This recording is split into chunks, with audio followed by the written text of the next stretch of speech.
ये जो भी अपमान किया जा रहा है, चाहे समाजवादी पार्टी की सांसद इकरा हसन के साथ हो या किसी अन्य समाजवादी पार्टी के पदाधिकारी या सांसद या विधायक या सदस्य के ऊपर जानबूझ करके भारतीय जनता पार्टी के लोग अपमान कराते हैं, करते हैं प्रशासन के भी माध्यम से, और वो इंतजार करते हैं कि इमोशन में आकर के, किसी भाव में आकर के कुछ ऐसा बोल दें जिससे भारतीय जनता पार्टी पॉलिटिकल लाभ उठा ले।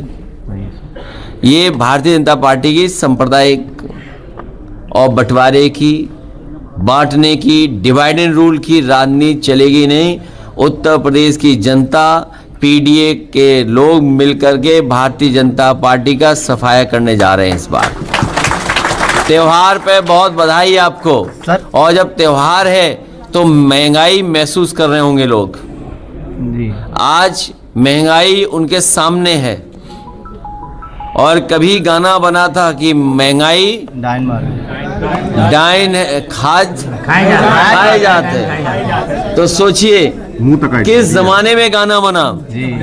और जब महंगाई को देखोगे तो वही दिखाई देगा आपको। आया सोना बताइए कहाँ पहुँच गया है? 1,38,000 करीब।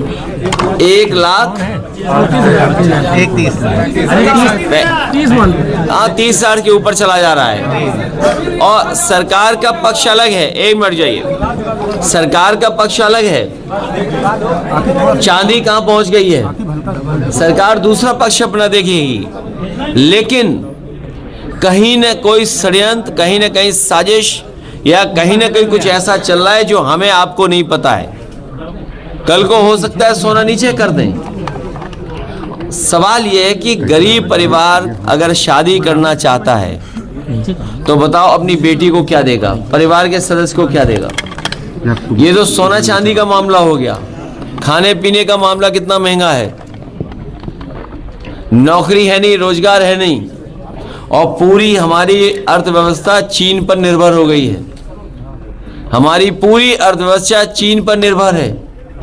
सोचिए, कल्पना कीजिए, चीन पर निर्भर जब अर्थव्यवस्था हो जाएगी तो न केवल आपका बाजार खा जाएगा चीन, जमीन भी आपकी छीन लेगा। ये जो भारतीय जनता पार्टी के लोग बड़ी बड़ी बातें कर रहे हैं, बड़े बड़े तस्वीरें दिखा रहे हैं, ये भारत का क्षेत्रफल नहीं बता पा रहे हैं।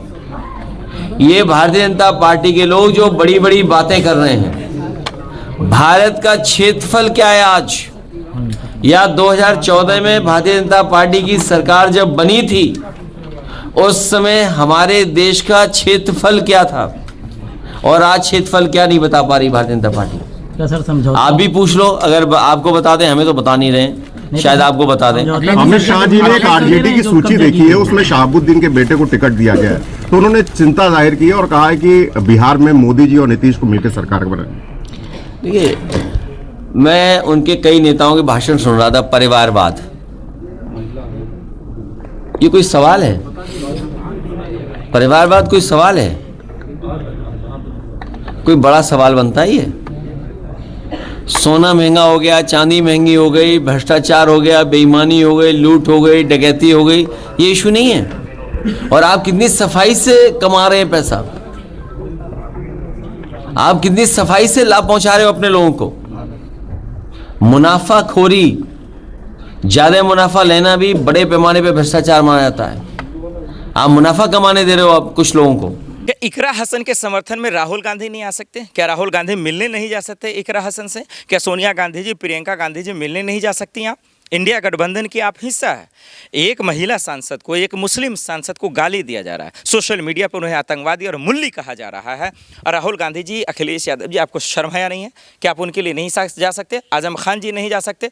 क्या इमरान प्रतापगढ़ी जी नहीं जा सकते? मैं तो कहता हूँ मोदी जी आप भी जाकर मिलिए, अमित शाह जी आप भी जाकर मिलिए और उनको बताइए कि ये देश आपका है और आपको कोई परेशान करता है, कोई जलील करता है तो हम उनके खिलाफ हैं, हम आपके साथ खड़े हैं और आपको इंसाफ मिलेगा।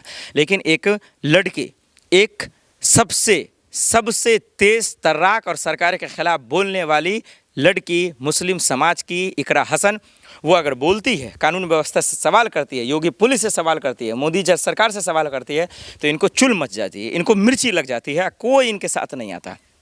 तो इनके दो कौड़ी के नेता भाजपा के पिल्ले इनको गाली दे रहे हैं, इनको ट्रोल कर रहे हैं, कह रहे हैं कि ये आतंकवादी है, ये मूल्य है, और इनको इंसाफ दिलाने वाला कोई नहीं है। मैं बार बार कह रहा हूँ, 1000 बार कह रहा हूँ, राहुल गांधी जी, प्रियंका गांधी जी, सोनिया गांधी जी, इंडिया गठबंधन के तमाम वो नेता, जो दिग्गज, वो सांसद, आप हाथ जोड़ के जाइए, इन लड़कियों के साथ आइए।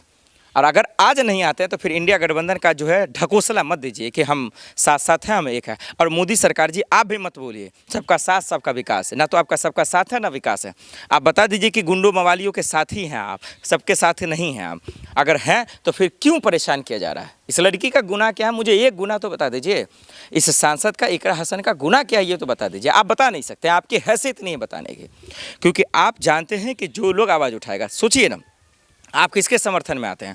ये लोग उनके समर्थन में आते हैं जो बलात्कारी हैं, जो मवाली हैं, जो गुंडे हैं, जो माफिया हैं, जो दबंग है, उन्हीं के साथ आते हैं। आइए हम आपको सबूत दे देते हैं। देश में रेसलर्स हमारी हैं, जो हमारे इस मुल्क की बेटियां थी, जो बेबस हो गई, जो परेशान हो गई, आज दिल्ली का जंतर मंतर छोड़कर घर चली गई। भगा दिया गया, छोड़कर क्यों गई? आप भूल गए विनेश फोगाट को? आप भूल गए साक्षी मलिक जी को, जो देश की रेसलर थी, बेटी थी, जिन्होंने नाम, आन बान, शान सब कमाया देश के लिए? लेकिन बृजभूषण शरण सिंह पे आप लोग आरोप लगा, वो आज तक जेल नहीं गया, आज तक नहीं गया जेल वो। अब सोचिए, चिमयानंद, कुलदीप सिंह सेंगर, एक से बढ़कर एक नाम है।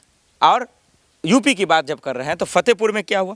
ये भाजपा के पिल्ले ही ने भगवा झंडा लहराया, और वो भी मकबरा में घुसकर। लेकिन क्या योगी पुलिस उनको जेल में डाली? क्या एफआईआर दर्ज करवाई? कुछ नहीं होगा, बस तमाशा देखते रहें। लेकिन अगर मुसलमान कोई गुनाह कर दे, अगर उनसे कोई गलती हो भी जाए, तो योगी जी का फरमान क्या आता है, योगी जी का आदेश क्या आता है? कि क्या भूल गए कि इस राज्य में, इस सूबे के राज्य में सरकार किसकी है? यानी अपने आप को राजा समझ रहे हैं, ये बादशाह समझ रहे हैं, ये जो चाहते हैं वो कर सकते हैं। लेकिन ये चूक कर रहे हैं, ये गलती कर रहे हैं। योगी जी, मोदी जी, अमित शाह जी, मैं आपको बता देना चाहता हूँ कि इस देश में जो दरअसल कब्जा है या दबदबा है, या अगर कोई सबसे बड़ा मालिक है तो वो जनता है। और जनता से पंगा मत लीजिए, नहीं तो इनको पता है कि कब लात मारना है, कब आपको कुर्सी से गिराना है। इकरा हसन के समर्थन में सबको आना चाहिए। चंद्रशेखर आज़ाद ने हालांकि वो बोला, वो बिहार की धरती से ही बोला कि मैं आपके साथ हूँ, वो मेरी बहन है, और उन पर जो जुल्म करेगा हम नहीं सहेंगे। आज़म खान जी को बोलना चाहिए। अखिलेश यादव जी जाइए ना, आप नहीं जाएंगे, आपको तो सिर्फ वोट चाहिए मुसलमानों का। ये लोग को तो शर्म हया नहीं है, डिम्पल जी को शर्म हया नहीं है। आप तो महिला हैं, कम से कम आप तो बोलिए। अब मायावती जी तो ख़त्म ही हो गई, उनको तो न बोलने आता है, न खड़ा होने आता है, न प्रोटेस्ट करने आता है, बस सिर्फ दलितों के नाम पर वोट लेना आता है।